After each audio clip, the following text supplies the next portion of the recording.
Cool episode because we're talking about something that has, in my journey of having autoimmune, has traumatized me, which is losing my hair. It's just been horrible.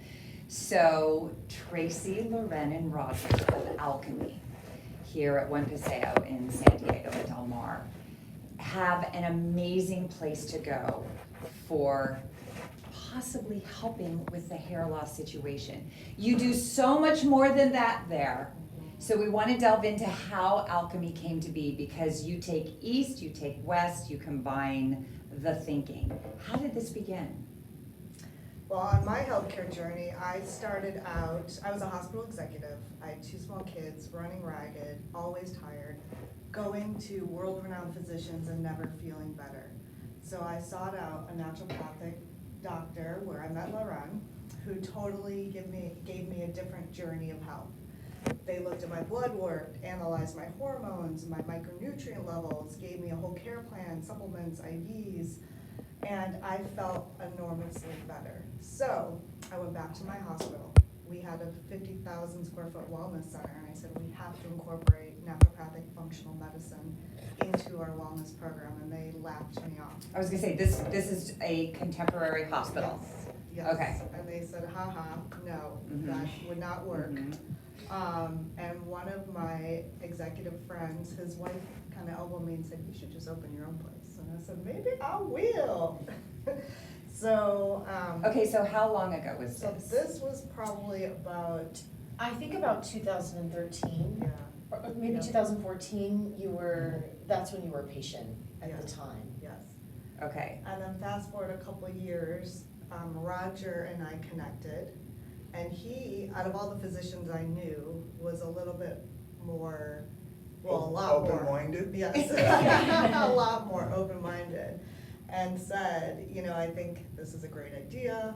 Why don't we combine the aesthetic part too? Because actually when I worked for the hospital system, I opened the first aesthetic center under the California Department of Health under California to be a licensed department in a hospital. Really? So it's such a fun. How did you do that? I went to my C-suite and I said, you know what, people are really getting into aesthetics. Yeah. I think we can really hit a home run having this as a department and having people come somewhere they trust to do their aesthetics, because it's kind of the Wild West out there. Yeah. So we did, it was really successful. And so I knew that I wanted to do the naturopathic side, but also combine the aesthetic side, because I really saw when you feel good and you look good, it's just such a great combo. It's important though, because so in my health journey, when I didn't know what was happening to me, my body was lit up in pain, like I was strike a match, all my nerve endings were on fire. And then my hair fell out, and I thought it was maybe menopause. And this just kept repeating itself. No, I had no idea what was happening. But the result was, with the loss of the hair, that is traumatic. So not only do you feel like shit, And frustrating. It's frustrating because you look in the mirror and you're like, at least let me look halfway decent, but you don't. But with mine, it's funny because when I first met you, it was a couple weeks ago, I was feeling pretty good. But the last couple of weeks has been rough. That's why I haven't done anything to my hair, because my nerve endings in my head are like raging right now. So I can't even brush it or do it. So with the loss of my hair and not knowing if it was going to come back, that concept in and of itself was frightening. And I remember seeing a Kardashian episode where Kourtney had a... See, who said that show doesn't help people? No, it did. I got sucked in. Yeah, you got something out of it though. My daughters sucked me into it, and it's there. But Kourtney had like a bald spot that was like that big in the back of her head. And you know what I'm talking about. And she went to a dermatologist, and he's like, we can fix this, no problem. I'm like, what the hell? It's a bald spot. And he put PRP? Yep. Can you explain that? Yeah, I'm gonna hand that over to Roger too, or you want Lauren? No, I can explain Okay. PRP. PRP is platelet-rich plasma. What you're doing is taking somebody's blood and it's centrifuge spun, so that the section which contains the platelets and some of the serum or the plasma remains, and you pour that off, and you can actually either microneedle that into someone's scalp or inject it into their scalp. You're taking their own blood products, specifically the growth factors that are found in the clotting cells called platelets, and then injecting it back into someone's scalp. And interestingly enough, Dr. Schechter and I used PRP 25 years ago in wound healing. Wow. So that's interesting that you say that, because the way that this treatment came across to me is Kobe Bryant used it in Germany because he wasn't allowed to do it in the USA at the time for basketball. I guess the NBA has different treatment rules, what is and isn't allowed, what's a steroid, what's not a steroid. And so for him to get this treatment, he had to go to Germany because what he needed, the way he needed it, it couldn't be performed here. And so when you say that this has been around for this long, like that's interesting to me. Very tricky though. They had to be licensed for a blood bank in every single state for us to access it and use it. And it was this whole big processing system. So it's probably easier for him to go to Germany and do it than it was in the United States for sure. Gotcha. And it probably wasn't readily available, Yeah. that was the real issue. Because you're using his own blood product. It's not as if you're using someone else's. Right. And this was also a little bit more dramatic for him. He was having joints injected. Yes. And that is quite a bit more invasive than sticking it into the surface of someone's scalp. Gotcha. And so, again, people who would even be willing to inject it were few and far between at that point in time. Right. And also, sticking it into a joint is a big deal. And I think that the technology wasn't readily available in the United States at that point in time. So I guess this question is for everyone. When you are in a field that isn't openly accepted yet, how do you go about convincing people? How do you go about reaching people and getting them to be open-minded about you going into their bodies? Because it's the most important thing you have. You only get one of them. You can get different parts, but you really only get one of them. Yeah, well, not all procedures are invasive, right? Right. You're utilizing essentially with PRP, you're utilizing your own body's product and it's stimulating growth. So you can do it in joints, you can do it in hair, you can do it in skin, you can inject it like anywhere to stimulate reproduction. The thing about the hair, you need a follicle. So if you don't have follicles, some people with hair loss, their follicles have died. So it makes it thicker. So PRP, anything it touches, it sort of expands and enriches, it like enlivens it, right? Right. So wait, if the hair follicle, so like on my hair, for example, like it hasn't really come back like up here, like along my hairline. Does that mean that the follicle's gone? I don't know, you'd have to have someone look at that. I don't think so, yeah. No, not necessarily. Yeah.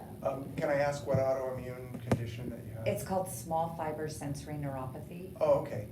So either way, there's lots of different autoimmune conditions, and what's going on is that you have antibodies that are attacking the small fibers of the nerves, but simultaneously those antibodies will also attack similar structures like the cells lining the follicle. And so what's going on is those follicles are suppressed, but they're not destroyed. That's why your hair grew back. When you're in remission, your hair will grow back because you do have functional follicles. Okay. The ones up front might be a little bit more challenged Okay. because we have less hair density in the front anyway. Okay. But again, with certain treatments, with admittedly unregulated substances like platelet-rich plasma, or there are also secretomes or exosomes, which are products of stem cells, you may be able to at least revitalize those follicles that are currently dormant, sleeping. So what was the second thing that you said, exosomes? Okay, well, exosomes are actually a product of lots of cells. They're a subset of what are called extracellular vesicles.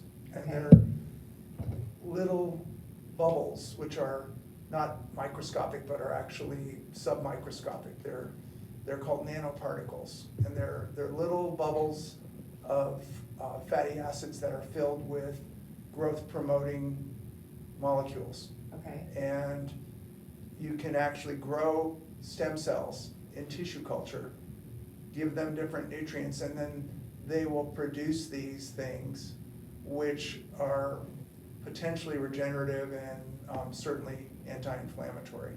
And so you can't make any claims about them because they haven't gone through rigorous clinical trials.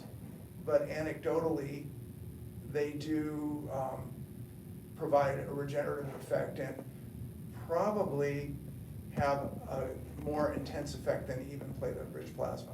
So how do you determine what would be the best for one person over the other, the PRP? Sometimes it's a cost factor. Okay. Exosomes or secretomes are not cheap Okay. because it requires a lot of laboratory infrastructure to produce them. Platelet-rich plasma isn't cheap, but it's easy to obtain because you just take someone's own blood, you spin it down, you use it on the spot. It's not as if you're using a big laboratory infrastructure to create it. Okay.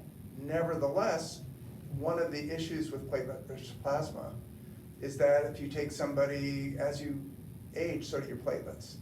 So for example, I'm 66. If I were to use my platelets, they wouldn't have the same oomph or vitality as would a younger person's platelets. And I certainly wouldn't want to use their platelet-rich plasma on me. Okay. Exosomes, on the other hand, because they're not cellular, and they come from, the ones that I use come from placenta, which is young, lively cells. Okay. Those have far more bioactive potential than an older person's platelet-rich plasma. And so it's better to use exosomes, in my opinion, because, again, platelet-rich plasma is donor-dependent, and the donor is yourself. Okay. So how often do you guys come across new things that you know can help the people that you come into contact with, but you have not trouble, but you have regulation issues? Not often. I mean, it depends. It depends what's going on. I wanted to answer your last question. Okay. So you had said, how do you, sort of convince people essentially? Yes. Was sort of your question. So first of all, not everything we utilize is, that extraordinary or, progressive in the science world. Okay. I think a lot of times when people are chronically ill and they've been through the allopathic system of medicine, they're getting sicker and sicker and sicker, and things aren't working. And there is a brilliant place in this world for that type of medicine, but when you're sick, a lot of times it's emergency medicine, even if it's just a prescription to mask a symptom. So when Which people, is what it is. it There's is. no And so even that question I about would it. consider as Yeah. emergency medicine, right? Right. Because we're so far down the road that now we desperately need something, right? Yeah. For some relief. Yeah.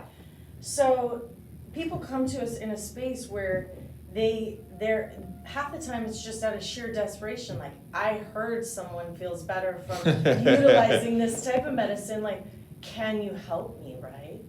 And so naturopathic medicine and nutrient therapy, we look at the body as a whole. So we're not only looking at your ailments, we're looking at the root cause, and we're looking at the functionality of the body, right? We talk a lot about gut health and how important that is to nutrient absorption and assimilation and correlation to our mental health, to our hair, to our skin.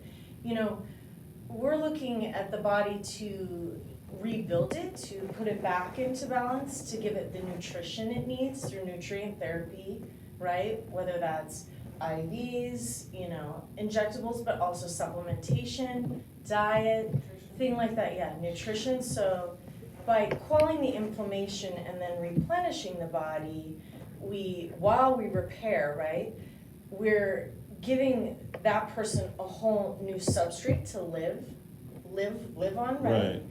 And so it changes your life, right? It's profound. You feel different, you live different, you think different, you look different.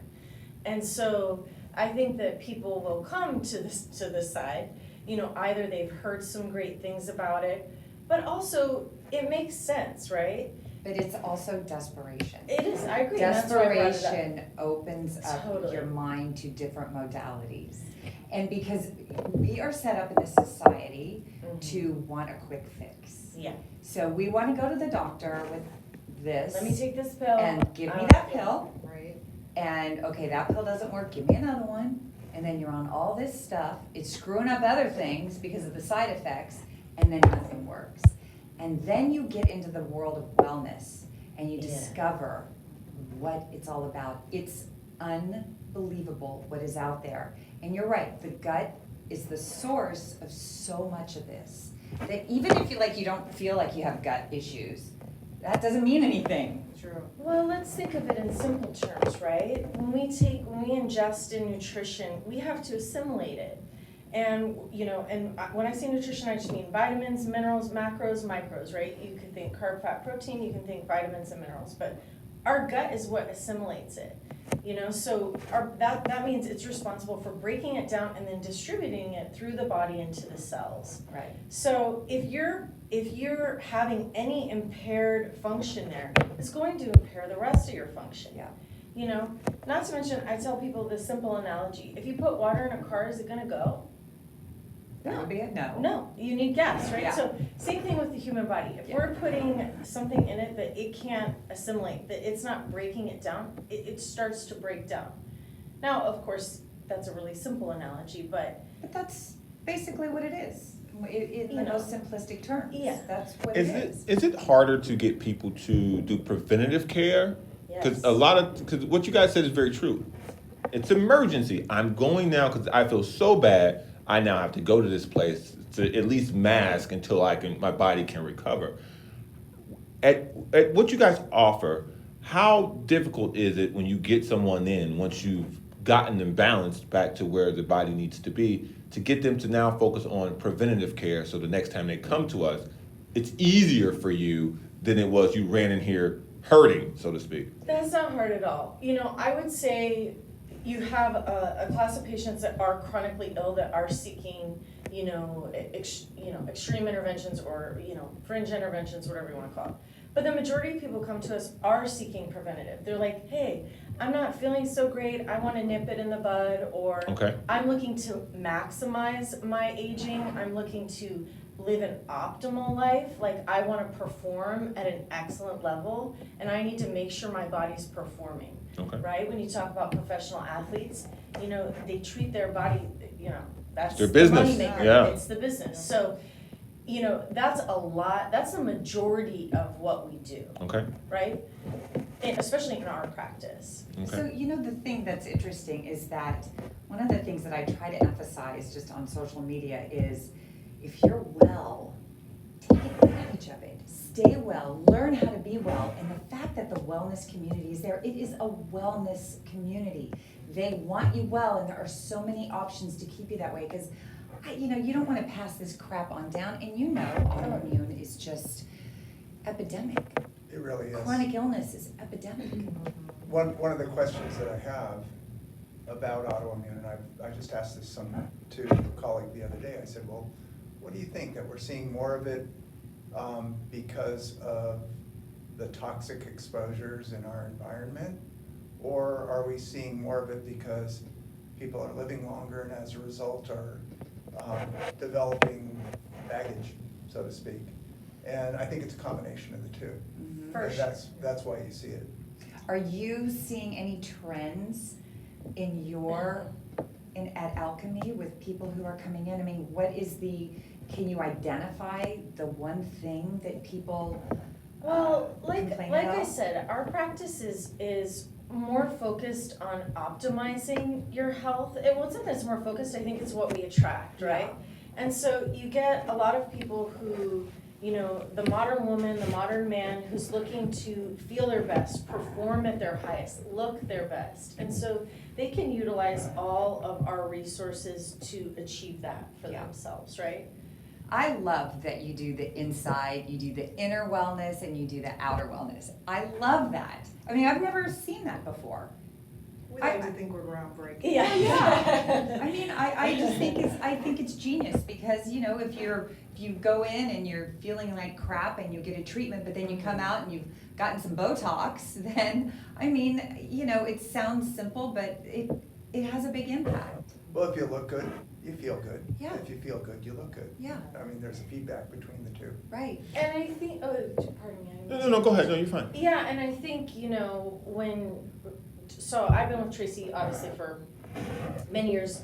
You know, when she had originally talked about the idea, it's, you know, a lot of naturopathic medicine, you know, a lot of functional medicine, or when you look at the wellness community, I think it's a little taboo sometimes, like, oh no, I don't do Botox, you know, or oh no, I don't do filler. They'll like lie about it on social media. You see this stuff all the time, right? Right. You know, and when we have the conversation, it's more about, you know, not demonizing anything, right? Right. Integrating the Yeah. two, and then, you know, more for the modern person, right? Most people are not so hardcore in the naturopathic world the way that, you know, practitioners are, right? Yeah. They live, die, and breathe that life. Right. So there's like a moral stance there. And that's a moral, but also an extreme. It's hard to And live your life in exactly. extremes. And so from Tracy's perspective, she's like, I want all the things, right? I want to feel good, look good, and, you know, let's do it. So I think that really is the root of, you know, how it kind of became to be a thing. It's like, let's incorporate all the things so that you get maximum benefit. So what do people come in for a treatment for, just like a fun treatment that you want to look good or spruce up? Like, what's the thing that they do? Well, I think that everybody's concerns are different. You can always come in and have a consult if you want. An aesthetic consult, you could be like, these are my primary focuses, like what do you think, what would support me? If you're, you know, if you want a combination of the two, you could also, you know, come and have a consult with myself and see like what would support you physically so that you can perform. We do so many We do things. so many things, so I think it's super. Give me an example of something that's just so Individual. cool. Yeah, that, I mean, an IV, you're gonna feel great. You'll feel great. Like doing your blood work to see what Yeah. nutrients you're. so an IV of like vitamins? Vitamins, like Yeah. an electric child just gives you a bunch of good So vitamins that gives you we energy. have formulated IV therapy, and so we can put things in a nutrition in a bag and put it into a vein that we can't put into a muscle. We put things in a muscle that we can't put into a vein. And the reason why we do nutrient therapy via IM or IV is because we're not bypassing the gut, right?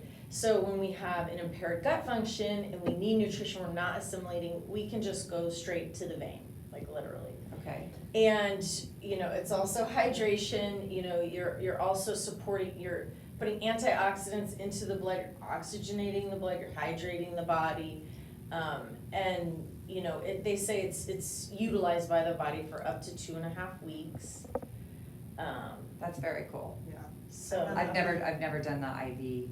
you know, I love PRP for the face. You can. Oh, I was gonna ask you about that. Yeah. Is that the micro So needling? you can microneedling is like, it's microneedling, right? You Okay. can then, instead of using a hyaluronic acid, use your PRP and microneedle, you know, as they microneedle, they're massaging that into your face. Okay, So that now, as you're making the micro tears, your body has your platelet-rich plasma to then regenerate collagen, Yeah. rebuild the cells, like it smooths the skin, it makes it just look a lot more youthful. do you wanna check in? Yeah. You wanna make an appointment?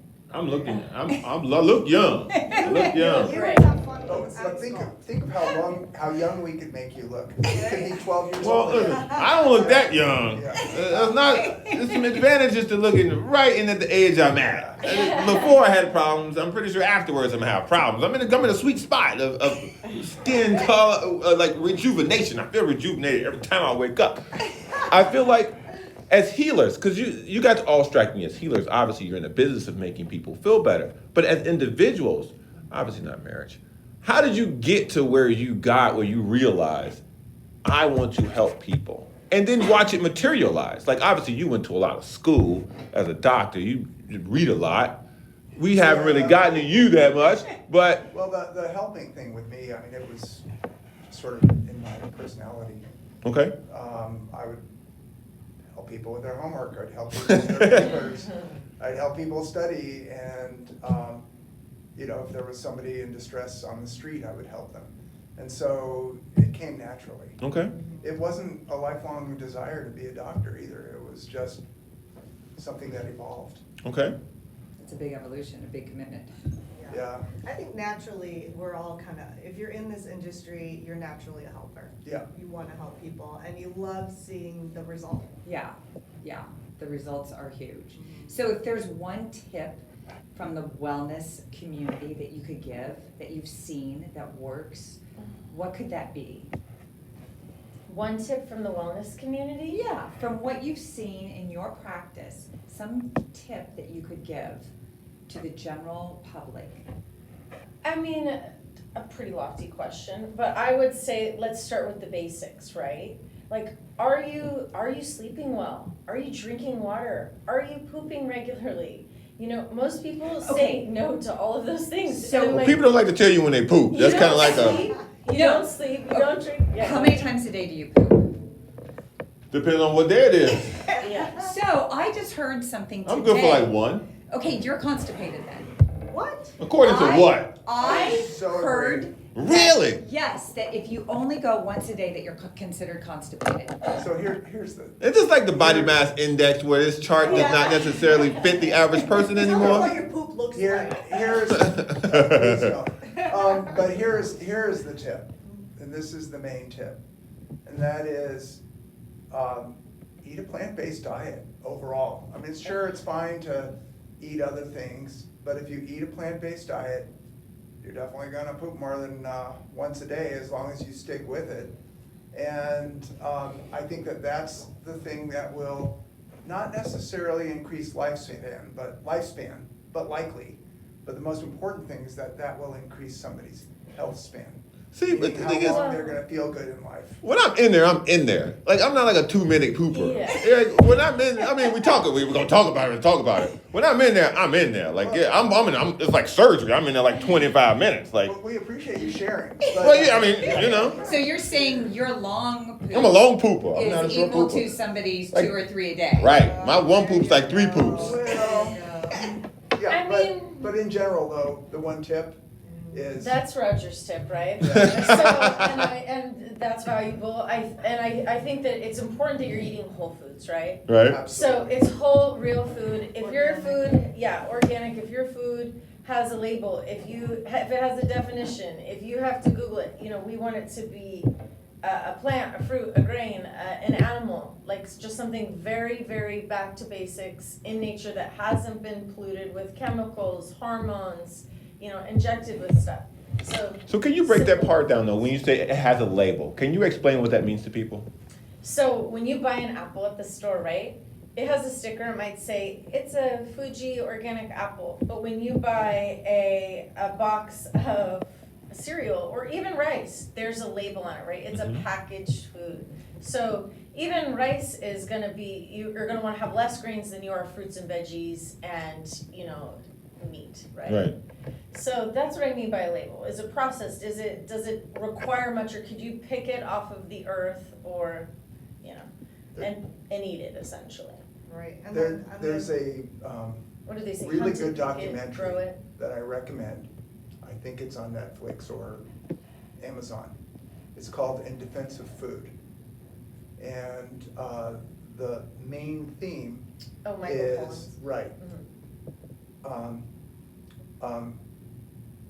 eat mostly plants, don't eat a lot, and always eat real food. Okay, eat real food, mostly plants, and don't over consume, right?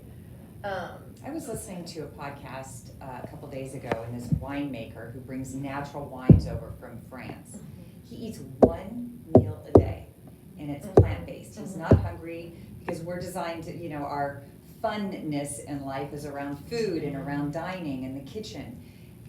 But his whole mentality is different. He looks at food completely differently. Well, because we're speaking to, you know, your audience primarily, you know, is interested, if they're coming from a place of illness or autoimmune disease, I think it's really important to note that not everybody's body has the same diet. And when you're really ill, sometimes a plant-based diet's not gonna work for Yeah. you. One Yeah. meal a day isn't gonna work for you. And being open to having the foods that nourish your body so that you can live a life, so you can be a productive member of society, is most important than getting caught up in propaganda or, some The latest. tirade, like, Yeah. you know what, if your hair's falling out and you're yellow, have some bone broth, like, it's okay. You know what I mean? Sometimes people are like, oh, I'm a vegetarian, I can't. It's like, well, you're really sick, that's not working for you. So I think that's an important thing to, send that message home, because I do see that a lot. I've seen the sickest people I've seen are vegans, but I've seen some very thriving vegans, don't get me wrong, but many people cannot thrive on that type of diet. So I did the whole plant-based thing for a month, thought I was gonna die. Cause oh my God. I'm the same And way. it- I tried to be vegan 4 times. Wait, what was I tried. what was that show that came out on Netflix that my whole family like, okay, tomorrow we're vegan. The It Arnold was, Schwarzenegger yes. thing, or the I can't remember, it was about huge. not Forks Over Knives, No, not that one. Hungry for Change. No, not She knows that them one. all. Yeah. There's that Arnold Schwarzenegger one. That's the most recent one. This was a couple years ago, but it's all about being good in the kitchen and being able to make sauces and making food taste good. I ate the same damn thing every day in, day out. I ate Impossible Burger, which is processed. Yeah. Yeah, And- Nope. that's not real food. That's Right, not real. exactly, which I didn't know at the time. And then I'm like, I cannot do this. But It's how much of healthy eating, because it's funny when you said that, they all had the same reaction, like, no. How much food that's supposed to be good for you is underlying not really that good for you? A lot of it. Yeah. It's marketing, right? Right. Because No. look at where the Impossible Burger is now. It's like McDonald's or Right. whatever. Well, it's processed. Yeah, I mean, it may be plant-based, but it's processed. right. I mean, the point is real food. Yeah, Right. real I mean, food. it has to be fresh, it has to be real. Mhm. And it's challenging in this day and age, but it's something to aspire to. Yeah. And then, of course, plant-based diet doesn't mean only plants. You can have. Absolutely. And actually, the term that was popular about 6-7 years ago was flexitarian, which sounds like a religious Oh. group, but it's not. And flexitarian means that you're, eating a mostly plant-based diet, but you're always supplementing with animal protein because human beings are designed to eat animal protein. It's just that you don't want to have a 16-ounce steak every day. Yeah. I mean, that's an inflammatory. 1,000%. Unhealthy I thing. mean, I Yeah. eat, I eat meat, and I would say that the majority of my diet is plant-based. It is whole foods. I'm eating veggies, fruits, and, many meals are vegetarian. Right. So super important point. What about when we go to just the cosmetic side of things? Are there any products that you can recommend that are like groundbreaking, or anything new on the market that you can think of that's just incredible that we all need to have? Well, we have a beautiful line. We have our Alcheme skincare line that's really beautiful. We have some really cool products in there. Our I retinol love- is really nice. I love the science behind Sente. Yeah, why don't you Yeah. talk about that Yeah, first? Yeah, Sente is a local, I think we were talking about it a little bit, they're a local company out of Encinitas, and they have their skincare molecule is smaller than normal skincare molecules, so it can absorb into your skin. Okay. And their ingredient's called heparin sulfate. Heparin. Heparin sulfate, and what it does is it latches onto your own growth factors, brings it to the surface of your skin to dermal repair your skin. And it's just Wow. they did this research on wound care. Again, I probably like it because it goes back to my wound care background. But it's a beautiful product, it's anti-aging. So it's like a night cream, and is there, Yes. so tell me, spell it. What's the name again? Sente, Sente. Okay, perfect. I think there's an But accent number on one the- tip and I know you've heard this a million times for the aesthetic side, anti-aging sunscreen. Yes. And really, a procedure is kind of based on your age. Okay. But it's nice, we're seeing a lot of younger people come in to do Mhm. preventative stuff, but I have my favorites for kind of. Wherever Each you are, range, at what age yeah. you are, And okay. that's really important. Okay. Do you think social media has made wellness more popular? For And sure. and widen the people who it can reach as before. If you were to hear about wellness, it would probably be more from a taboo, from a person you like. This guy's got a white guy with dreadlocks in the park. He's the wellness guy. And you're like, what the hell is that? Well, that's I exactly. mean, I don't know. You may have had dreads before, a long time ago. I hook them on weekends. Okay, I can respect that.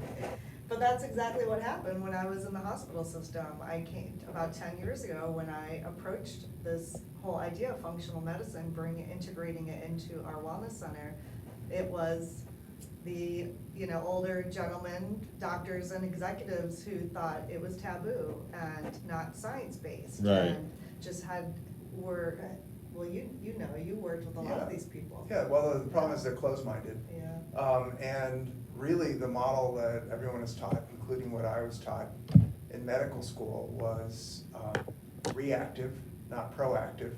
However, when I was in medical school and I was at UCSD, that was about the time that Deepak Chopra had come to town, and there was an emphasis on what became called integrative medicine, which is taking elements from other disciplines, including naturopathic, nutrition, preventive medicine, Eastern medicine, Ayurvedic medicine, acupuncture. I mean, I clearly recall in 1979, we had someone come and give a very interesting lecture about acupuncture, which was what convinced me that there was more out there than just regular medicine. Like in the time of Dr. Weir, am I saying that name right?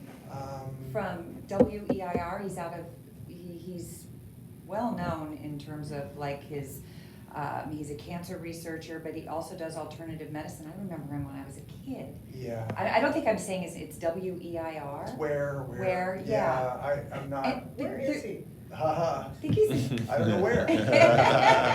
Nice. Poor man, we're riffing on his name. Yeah, but to your point, Yeah. that, I mean, years ago, when you would hear of alternative ways, you really didn't give them much credibility. Right. Social media and podcasts have opened up my world, literally, because the information is right there. If you get into the wellness niche, you can find out everything. I mean, you have to vet things, Absolutely. but it's there for you. Yes. Where so it much more never educated. was. Yeah, for sure, as a consumer, we can be more educated now. But it's important to have a critical ear and a critical eye. Yeah. And make sure that what you're hearing That makes we're not sense. getting our info from TikTok, Yes. right? Yeah, because it's Well, solely. really easy to be convinced by any talking head. And you need to make sure that what they're saying is actually valid and accurate. So it requires an open mind, but also critical thinking. Absolutely. And so when this journey began with John Browner and we started this podcast and the whole hair thing, see, I didn't talk about this stuff. It's really, I don't know if embarrassing, it's just private to tell people that you don't have any hair. And since I've come out and I showed pictures of minoxidil and I've showed everybody what I've done, I've had so many women reach out for different reasons as to why they've lost hair, and many of them don't even know why. And they don't have any options. It really makes me sad because I can feel it. So to hear that there are options is such great news. No, there are options, just the only caveat, to be transparent, is not all of even these new and unregulated high-tech options work for everyone and work super well. And so. But we have seen really great results. Absolutely, but, I don't want to make promises that, can't be kept. It's not 100%, but Right. it is impressive. So nothing is 100%. Right. Right. But you approach it as it's at least giving you a chance, to regrow your hair. 100%. And it's where, and that's why this is so important, is just to put it out there for people. Absolutely. And that's why I was so excited to have you guys on. And even with exosomes, we've seen hair growth, people with gray hair grow back their color. It didn't grow back very much because. Some's better than nothing. Again, it's. You're still in the testing phase. I'm still in the testing phase, but yeah, when my hair did grow back, it grew back brown instead of salt and pepper, which was So it's going back to startling. its origin. Yeah. Well, I think what happens is the exosomes actually stimulate the melanocytes, the color cells at the base of the hair, and they really get rejuvenated and come back to life. I just think it's incredible. It What, really is. what you guys are doing, again, I'm gonna explain a little, the listeners will know this already, but I'll explain it to you in a short form. I am from a very underprivileged background. I would have never heard of any of this. I started working with her when I came here and got into this industry, and the radio industry. I started working with her, and when she was going through a lot of that, I had no idea, like zero, none, nada, because like she said, she was ashamed, not really ashamed, but it was a private issue, and she didn't know how to speak up about it. And to see now where the industry is and what I've learned from her and what I've learned from these interviews, you guys are doing a really yeoman's work. I know a lot of people look at surface beauty and they think it's superficial, and those people must think they're better than someone else, when at the end of the day, it's just about how do you feel. I think we are, as a society, I think we've been trained to not defend your beauty. Let another person tell you you're beautiful. You're not allowed to say you're beautiful. And in the industry that you guys work in, I think it's great that you're helping people realize it's okay to say, I want to look good. And I think that's a great thing. Thank you. I mean, absolutely. And I think, again, we always say, look good, feel good, but it's about vitality. It's about supporting yourself, like I said, so you can be a productive member of society, so you can show up in the world and feel great about what you have to offer. And I think that translates in all realms of our lives, right? Our relationships, how we sleep, how we think, everything, right? And I don't think that's anything to be ashamed of, to say, like, I take pride in how I look. I take pride in how I show up for myself. I take pride in how I take care of my body, Mhm. right? You're the only one who can do it. Right. You're the only one who can Truly, advocate so- for yourself and take care of yourself, because doctors aren't thinking about how they're gonna help Kim. Kim has to No. worry You have about to it. be an advocate And I for have to yourself. find the right people Yeah. to help me. Exactly. So how can people find you on social media? Well, we have an Instagram at Alcheme Health, and we spell it a little bit differently. We do. We're, want to be cutting edge about how we spell it. So it's with an E instead of a Y, ALCHEME Health. That's our .com, that's our Okay. website, that's our Perfect. handle on Insta, TikTok. Sometimes. Yeah, We've done a couple sometimes. funny ones. Yeah, we have some TikTok too. Perfect. But we're located in One Paseo, in Del Mar, California. I love it. You can find us on the internet, or you can come pop in and say hi. Yeah, Well, thank you all very Thank you much for for having being us. here. Thanks for Really, having us. really Yes. appreciate it. it's a lot of fun, thank you. All right.